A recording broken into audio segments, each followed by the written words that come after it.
Premier face-à-face de la saison, entrevue avec une invitée. Je suis tellement content qu'elle ait accepté qu'elle soit ma première invitée du Chaos Show.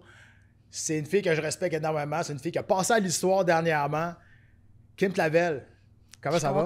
Je suis contente d'être ici. Ça va être le fun. Ça Kim, va très bien. Dis-moi que tu reviens d'un voyage. Dis-moi que tu as pris des vacances. Dis-moi que tu as viré une brosse. Dis-moi que tu as fait quelque chose après ta victoire. Je me suis acheté un chien. Ah, bon, okay. Au moins, tu as fait quelque chose. Oui, mon petit chiot, là c'est à temps plein. Pour vrai, c'est quasiment autant de travail qu'être en camp d'entraînement. Le mettre propre, là, il mange tout dans la maison. Sinon, j'ai été super avec mon équipe. Je passais du temps avec ma famille.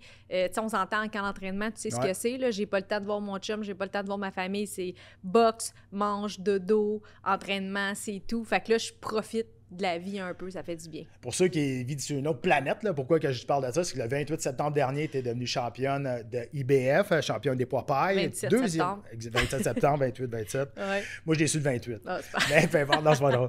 Mais tu es devenue pour la deuxième fois championne du monde. Tu rentres dans un camp select quand même, parce que t'as entendu parler de ça, puis je trouvais ça vraiment cool, avec Arturo Gatti et Louis Brouillard, si je ne me trompe pas.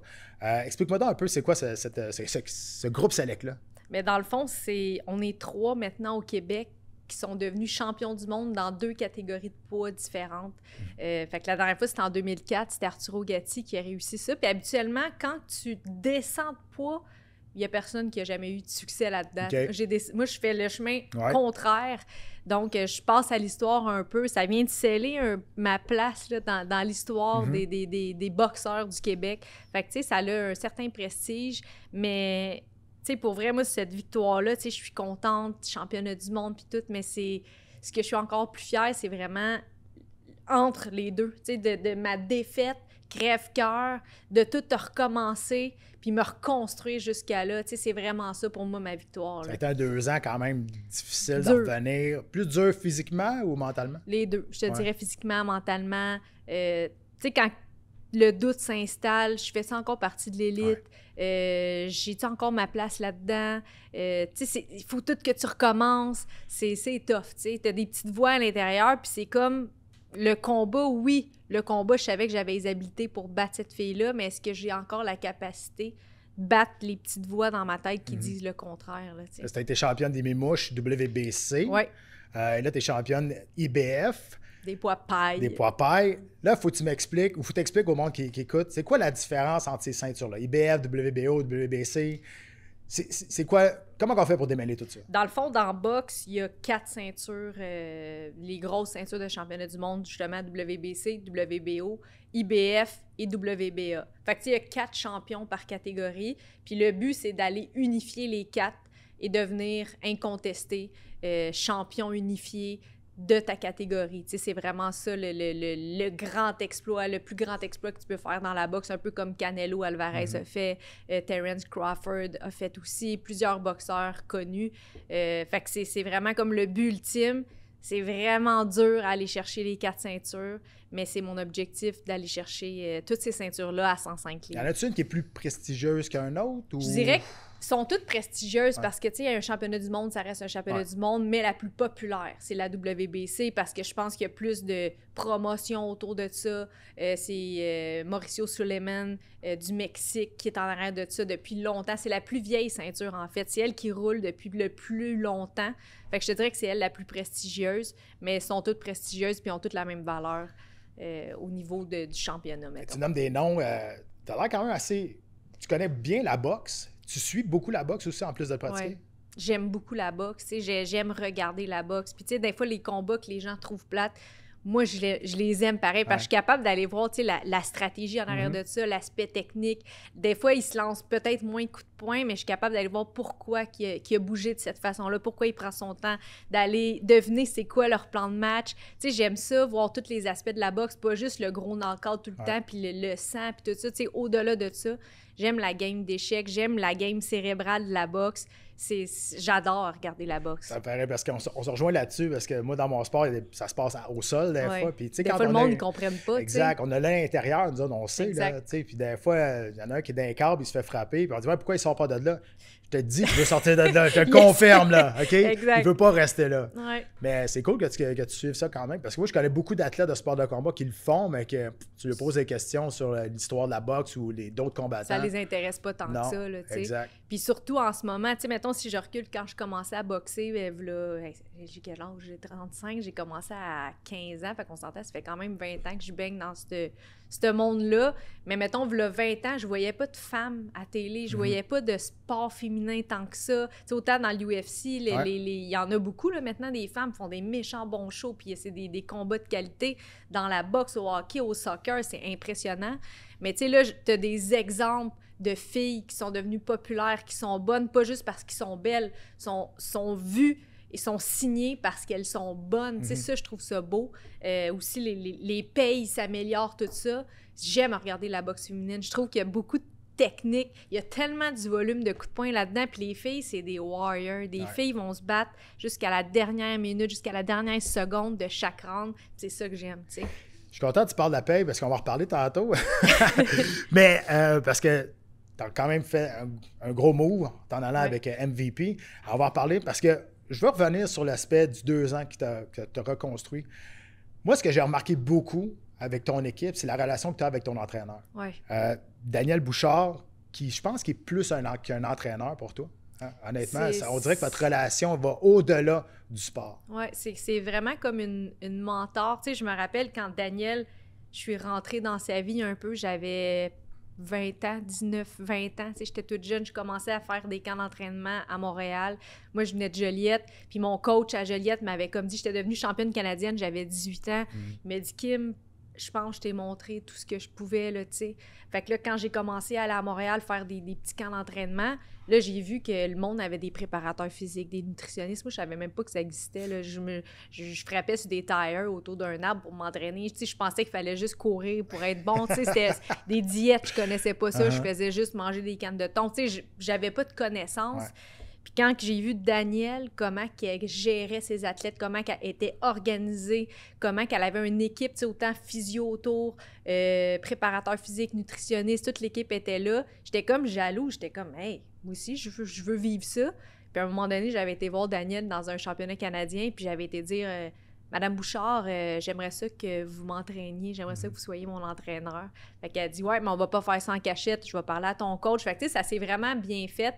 Puis depuis ce temps-là, je suis avec Daniel. Puis tu sais, j'étais une petite Ça fait fille. combien de temps là, que tu Là, ça fait 14-15 ans. Là. Wow. J'avais lâché l'école, j'avais pas mon secondaire 5. Tu sais, Daniel, c'est une professeure à temps plein. Là, elle vient d'être retraitée. C'est le premier camp d'entraînement qu'on était 100% ensemble. Puis, tu sais, avec elle, son entourage, je suis retournée à l'école. J'ai fait mon DEP comme infirmière auxiliaire. Je me suis reconstruit. Ils m'ont aidé à faire mes impôts, à faire... Moi, je payais pas mes assurances, je payais pas mon permis de conduire, je le payais pas. Tu sais, j'étais comme un peu désorganisée. Puis, au-delà de la boxe, ils m'ont structuré dans ma vie, Daniel puis Stéphane. Fait qu'aujourd'hui, c'est comme c'est une famille, là, pour moi. Là. Puis, des piliers, ouais. Puis la journée qu'ils vont me dire, Kim, la boxe, c'est assez...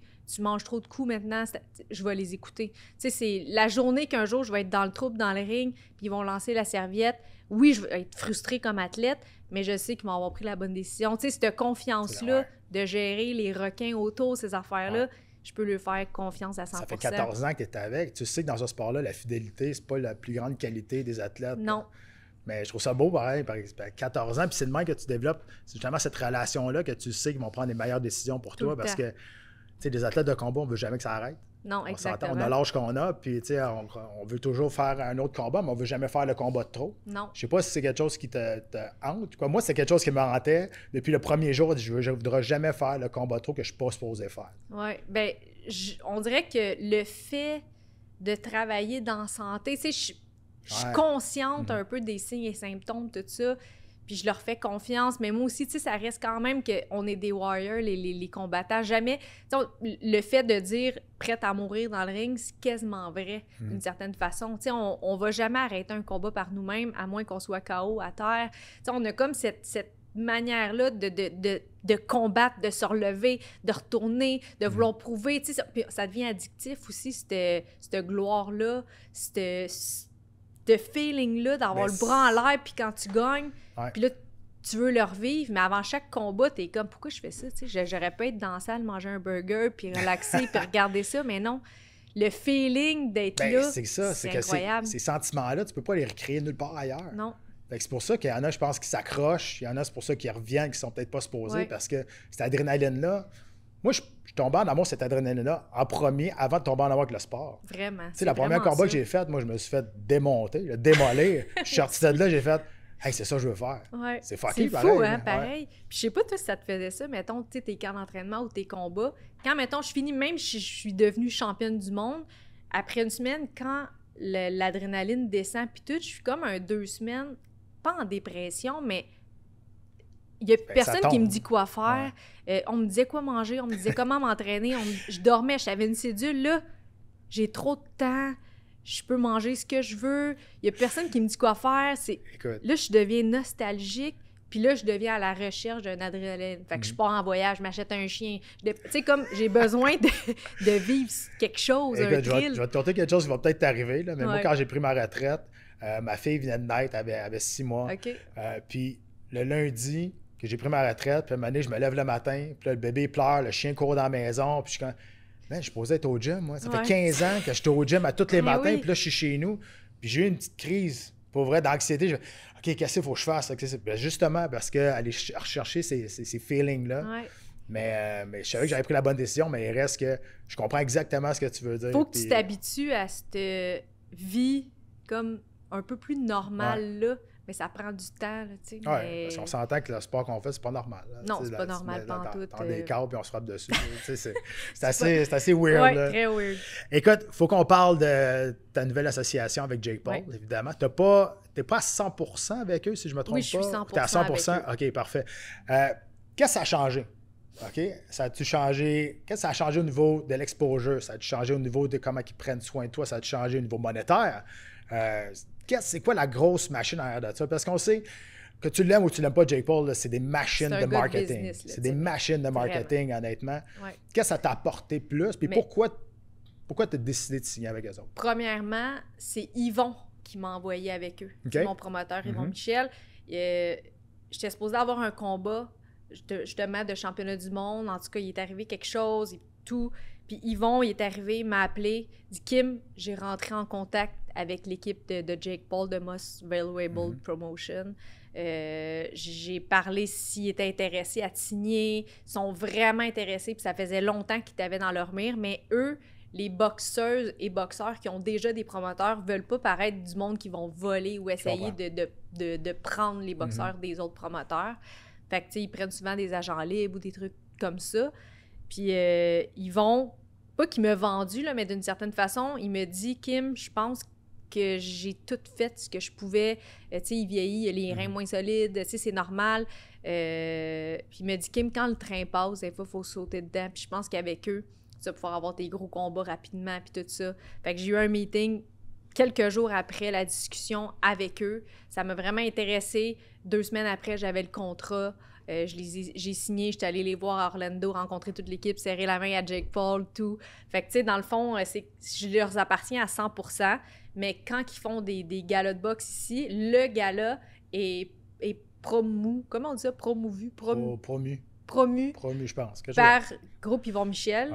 Tu sais, c'est son permis de la régie à lui, tout, mais je leur appartiens à eux complètement. OK. Fait que c'est comme une copromotion quand je suis au Québec, mais mon promoteur est à 100% MVP. Je comprends. C'est une belle réponse, mais là, je veux savoir qu'est-ce que ça a changé dans ta vie. Qu'est-ce que ça a changé? Je te dis que l'exposure, c'est incroyable. C'est des machines de promotion incroyables. Puis je pense qu'ils sont à jour, là, dans le fait qu'ils savent qu'est-ce qui fonctionne sur les réseaux sociaux, ils savent comment aller chercher des vues. On s'entend qu'aujourd'hui, aller mettre un poster chez Valentine, ça marche plus, là, tu sais. Fait qu'il faut se mettre à jour. Puis eux, ils ont les plateformes extraordinaires, Netflix, DAZN. Tu sais, juste quand ils partagent quelque chose, Jake Paul, mettons, il a mis quelque chose dans sa story quand ils m'ont signé, mais il y avait genre 1 million de vues tout de suite, tu sais. J'ai eu 1500 plus followers en une semaine, tu sais, c'était incroyable. Puis je pense qu'est-ce qui m'aide, c'est au niveau des commanditaires.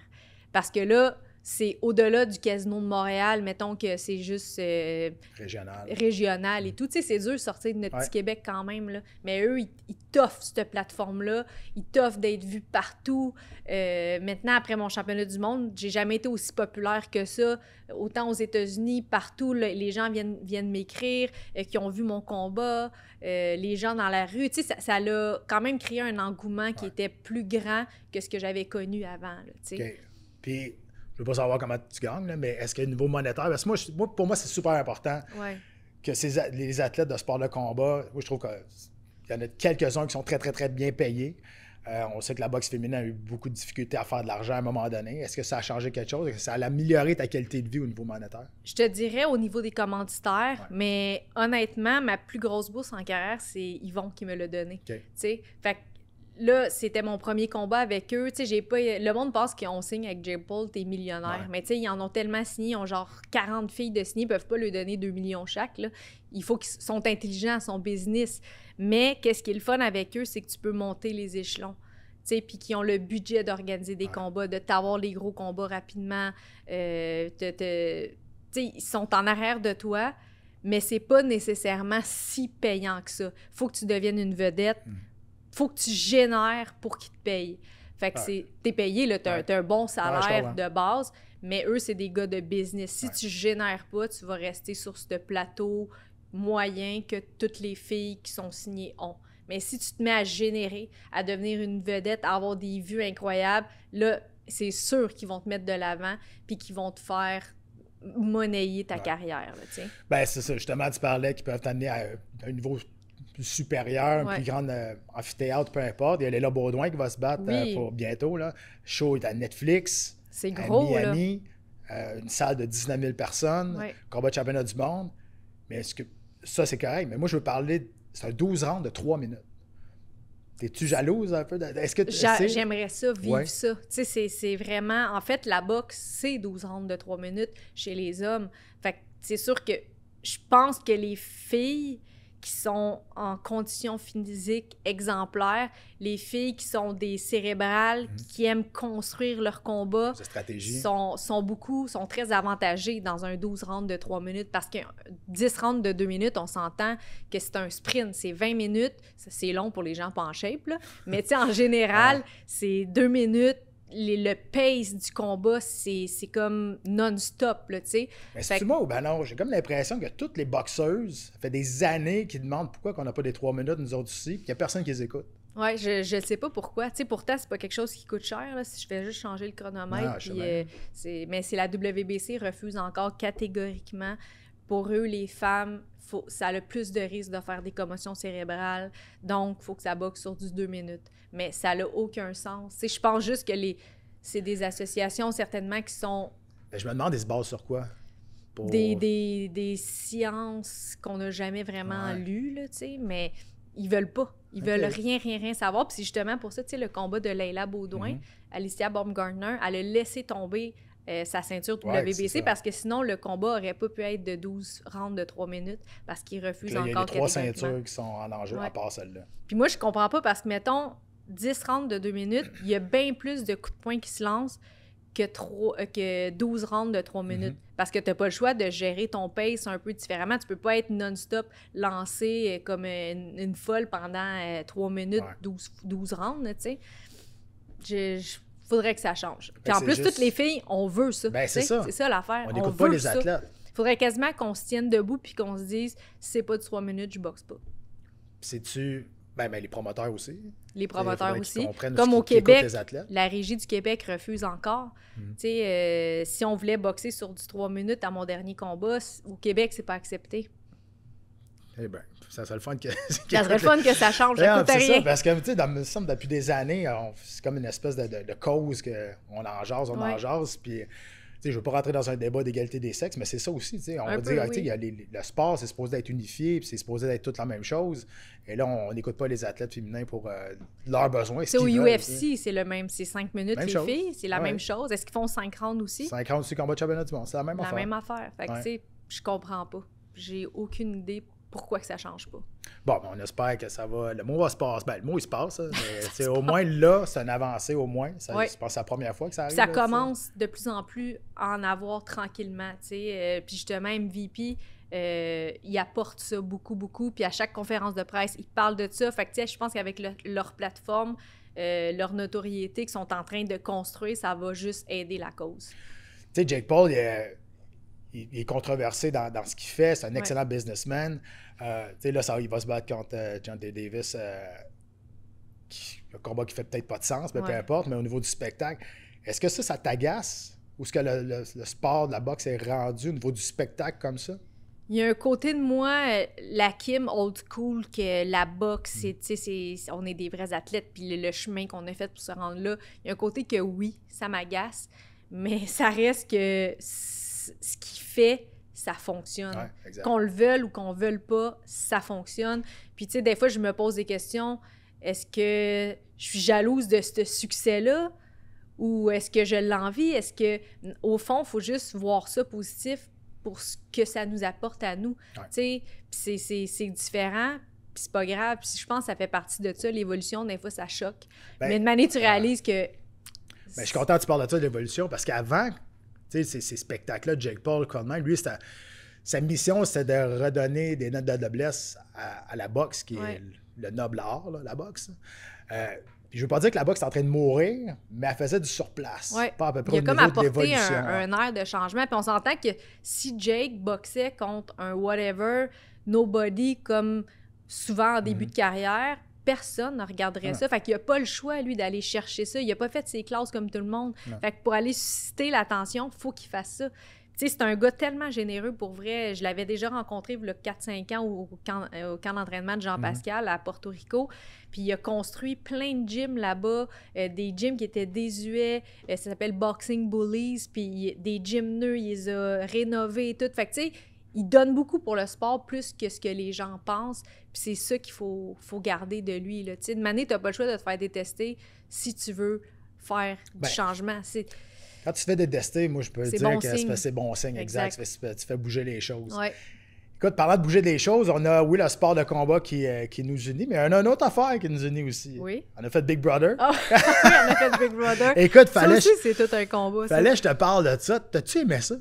Moi, j'ai adoré ça. T'es rendu quand même loin. Là. À la finale, j'étais en finale avec Jean-Thomas Jobin et François Lambert. Mais pour vrai, j'ai trouvé ça long. Comme 13 semaines, là, à un moment donné. Là, parce que le monde, il pense qu'on fait tout le temps quelque chose. Mais non, il y a des bouts là, qui est comme... Le temps est longtemps. Moi, ça me prenait le gym. Quand ils m'ont approché, j'ai dit, il faut que j'aille un gym pour m'entraîner. Il faut que j'aille un sac. J'étais un athlète. Je peux pas m'entraîner si je suis là jusqu'à la fin pendant 3 mois. Mais un coup que tu as fait 2 entraînements d'1 heure dans une journée, il t'en reste encore 23 pareil. Oui, exact. C'était long. Mais les relations humaines que tu développes là-dedans, c'est incroyable. Il y avait plein de monde que j'aurais jamais rencontré dans la vie de tous les jours. Mais mentalement, en sortant, ça m'a pris peut-être même 3-4 mois à retrouver mes repères. J'avais oublié tous mes mots de passe, mes comptes de banque. Tu sais, j'étais rendu comme si mon cerveau était atrophié. Moi, c'était juste... T'as juste demandé à Daniel. C'est tout ça à cette heure-là. c'est ça, genre tout ça. Mais c'était étrange. Nous, c'était la première saison, c'était brouillon. C'est vrai. Fait que les gens jouaient pas tant que ça. Puis là, si tu te trahissais, tu mentais, tu te faisais ramasser, là, ces réseaux sociaux. Tu te faisais haïr à l'interne si, mettons, tu jouais pas propre. Puis moi, je suis compétitive. Je voulais gagner. Je voulais ramasser de l'argent pour mon prochain camp d'entraînement championnat. J'étais pas championne du monde dans ce temps-là. Fait que, tu sais, je voulais vraiment me rendre à la finale.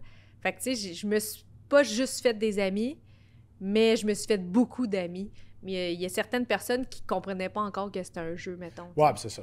Ils montrent aussi ce qu'ils veulent. Exact. Aussi. Mais je suis d'accord avec toi. Je l'ai fait pendant 5 semaines, un petit peu moins, mais c'est vrai qu'il y a vraiment des temps. Moi, personnellement, je ne le referais pas. OK. Est-ce que toi, tu le referais? Aujourd'hui, avec mon savoir d'aujourd'hui, je le referais. Puis je pense que le jeu est mieux vu aujourd'hui qu'à, mettons, si tu recules de 4-5 ans. Là, mais tu penses que tu serais capable de faire mieux? Tu es rendu en finale. Je ne sais pas, je serais capable de faire mieux. Non, mais c'est ça. Mais plus wise. Ouais, ça se peut. Mais en même temps, tout le monde les a vus les saisons à cette heure. Tout le monde est un petit peu plus wise. Oui, mais c'est sûr. Tu sais, cet aspect-là du milieu artistique, c'est-tu quelque chose qui t'intéresse? Oui. Ouais. Pour de vrai, plus que je trempe là-dedans. Tu sais, dernièrement, j'ai fait quelques tournages, des choses que j'avais jamais fait. Ça va tout sortir comme plus en 2026. Puis j'ai adoré un gala de boxe. J'avais été analyste sportif pour la boxe. Puis tu sais, j'avais jamais fait ça. Ça me stressait tellement, mais en même temps, ce qui se passait devant moi, je connais ça. Tu sais, fait que ça a juste été naturel de parler puis d'expliquer ce que je voyais. C'est des choses qui m'intéressent. Même des fois, faire des petites capsules à la radio, des trucs comme ça m'intéresse aussi. Fait que, tu sais, c'est fou d'être un athlète. Tu sais jamais quel chapeau que tu vas avoir à porter. C'est comme si, tranquillement, il faut que tu deviennes un expert, tu donnes des conférences. Oups, tu es invité à la radio. Oups, tu vas donner une entrevue. Tu pars un podcast. Mais tu n'as jamais étudié là-dedans. Là. C'est juste que par tes années d'expérience, on dirait que les gens... Oups, je te vois là-dedans, ils t'invitent à un offre, à une opportunité. Fait que des fois, il y a des belles portes qui s'ouvrent par rapport à notre vie d'athlète, tu sais. Absolument. J'en parle toujours, des opportunités, il y en a tout le temps. C'est toi qui les prends ou qui les prends pas, mais tu l'as dit tantôt, tu as 35 ans. Tu te vois faire ça encore combien de temps au niveau de la boxe? Ben, tu sais, ça dépend tellement de la passion, des résultats, des blessures. Tu sais, je suis encore vraiment passionnée, mais aussi, j'aimerais avoir une famille. Puis, tu sais, je rajeunis pas, mettons. Fait que ça, je me mets comme un deadline aussi là-dedans. Je pense qu'il faut c'est tout le temps le premier step. Hein? Ouais. Un chien, après ça, les enfants. Tu sais, il faut le planifier. Là, fait qu'il faut le planifier. Puis je me dis, si ça arrive, c'est pas une maladie là, d'avoir un enfant. Si tout va bien, tu peux t'entraîner quand même. Tu peux revenir après. Parce que les femmes qui sont quand même haut placées en ce moment dans la boxe, qui ont beaucoup de succès, ils ont toutes 36, 37, 38, 40. Mary Spencer qui boxe ce soir contre Michaela Mayer à 40 ans. Fait que, tu sais, on a tellement eu des opportunités, des plateformes sur le tard qu'on n'était pas si jeune que ça quand ça s'est arrivé. Fait qu'on profite de ça là. Mais, tu sais, je regarde Terence Crawford qui a 38 ans, qui a joué avec Canelo Alvarez. Fait que je pense que c'est un bel hygiène de vie. Si tu fais attention puis si tu es passionné, tu peux le faire quand même des belles années. Mais justement, il ne faut pas se rendre au combat de trop, là, tu sais. Puis, qu'est-ce que tu vois où après? Est-ce que tu y penses? Ou bien alors, tu es encore dans le moment présent, athlète à 100%? J'y pense. Je te dirais que ça me rend beaucoup moins anxieuse que v'là 3-4 ans, mettons. Tu sais, quand j'ai eu ma première défaite, là, j'avais tellement mis tous mes œufs dans le même panier, puis quand ça a tout pété, j'étais rien. J'étais dans mon petit sous-sol, j'avais tout fermé les lumières, j'avais assez honte. J'étais comme, je suis quoi dans la vie à part une boxeuse? T'enlèves Kim, à côté de Kim Clavel, boxeuse, athlète, je suis qui? Je suis quoi? T'sais, mais là, avec les années, j'ai rencontré quelqu'un. Moi, je voulais pas avoir de chum. Pour moi, c'est une distraction. Imagine, il me trompe la veille de mon combat. C'est comme si tu te dis non, faut pas que je fasse rien d'autre que de la boxe. Mais en vieillissant, je réalise que l'entraînement, c'est comme acquis. Tu sais, mon physique, à cette heure, je fais plus là, mes PR puis je pousse la grosse fonte. Non, mon corps, il est rodé, là, il connaît sa job. C'est mon mind qui est important, tu sais. Fait qu'aujourd'hui, j'ai rencontré quelqu'un, ça fait 2 ans. Il y a une maison à campagne, fait que je vais passer beaucoup de temps là. On a des chevaux, je fais de l'équitation, tu sais, je vais voir mes amis, je voyage, tu sais, je fais plein de choses qui font que j'ai une vie balancée aujourd'hui. Fait que mon après-carrière me stresse tellement moins qu'avant parce que je réalise que je suis autre chose que juste une boxeuse. Oui, ben c'est ça. C'est ça que des fois, on se demande des athlètes. Si on enlève la boxe à Kim Clavel, c'est qui? Oui, c'est quoi qu'elle fait? Mais tu sais, je vais-tu retourner dans la santé? Je vais-tu retourner à l'école pour devenir super infirmière?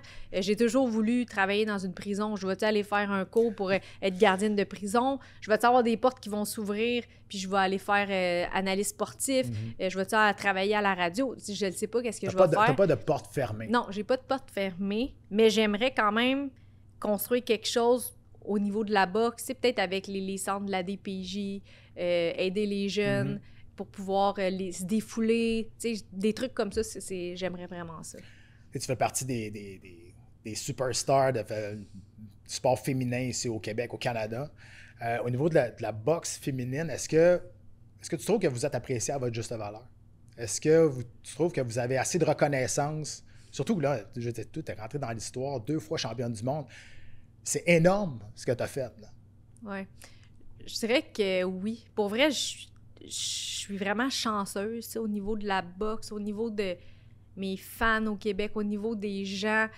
j'ai tellement d'amour, là, je reçois tellement d'amour, c'est incroyable. J'ai des belles offres, j'ai des belles opportunités un peu partout. Tu sais, quand je vais parler avec les gens, ils me parlent toujours de mes combats, ce que tu as fait, mais on aime encore plus l'humaine en arrière de ça. Tu sais, les gens, je pense qu'ils sont fiers de la petite Kim du Québec, mais ça m'a pris du temps à le réaliser. Je me sentais comme un imposteur un peu, là, tu sais, quand le monde disait « T'es un modèle pour les jeunes, nanana », je disais « un modèle? » Mais tu sais, tranquillement, j'ai réalisé que c'est vrai, mais qu'il faut tellement faire attention à, oui, d'être un bon athlète dans le ring, mais soit encore plus une bonne personne à l'extérieur. Je pense que c'est ça qui reflète encore plus, tu sais. Je pense qu'on l'a compris, ça. En te parlant, en te connaissant, on se demande comment tu fais pour mettre des gants de boxe pour aller te battre parce que t'es tellement douce et tellement fine. Ouais, puis dans le ring, ben là, c'est l'autre version qui sort, là, tu sais. Hey Kim, merci. Pour vrai, ça me touche, puis je suis vraiment content que tu aies été ma première invitée au Ça me fait vraiment plaisir. Ça a été fantastique. Merci beaucoup. On a plein de points en commun. Ouais. Puis moi, je voulais mettre un gant de même une fois dans ma vie. Là. Essaye-le. Peut-être un petit peu plus grand, grand, mais... Ça, il n'y a pas de pouce, vous autres, vos pouces non, sont hauts. Il n'y a pas de pouce. C'est pour être capable de faire du grappling, d'aller accrocher. Exact. Fait que ça, mettons... Fait que votre pouce, il est lousse de même. Le pouce, il est lousse comme ça. Tu peux crever dans l'œil. Oui, c'est pas supposé, là. Mais c'est le problème des arts martiaux mixtes. Il y a beaucoup de... Hein? Comment tu te sens? Eh, Seigneur! C'est ça la différence entre un gant de boxe et un gant de MMA. Ça, c'est 4 onces. Les gants de boxe de combat, c'est des 10 onces. Ouais. Tu sais, un gant de MMA, tu le prends ou tu tombes. Tu sais, c'est rare, tu vas voir quelqu'un ébranlé. Un gant de boxe, ça résonne pas mal plus dans la tête. Vous autres, au UFC, est-ce qu'il y a des coups au corps qui vous couchent, mettons? Tu sais, on en voit beaucoup à la boxe, le coup au foie. Vous autres, est-ce que vous travaillez au corps? C'est dangereux? De plus en plus. Parce que la connaissance du sport, justement, puis il y a des bons boxeurs maintenant qui sont capables de faire la transition en arts martiaux mixtes. Parce que c'est pas... Des fois, tu mets des petits gants de main, tu es comme perdu quand tu es un bon boxeur. Mais tu sais, c'est sûr qu'il faut que tu sois un petit peu plus précis avec ces gants-là. Oui. Même au niveau de la protection, mettons, aller bloquer tes coups de poing, c'est petit, là. Exact. Mais quand tu as tes tapings en dessous et tu mets ce gant-là, t'en vas à la guerre. T'as des missiles. Exact. Ben, c'est hot. Hey, je te souhaite tout le bonheur que tu mérites. Merci beaucoup. Puis je te souhaite de défendre ton titre avec succès. Yes. Puis de fonder une famille après avoir le premier chien. Yes. Merci de l'invitation, Pat.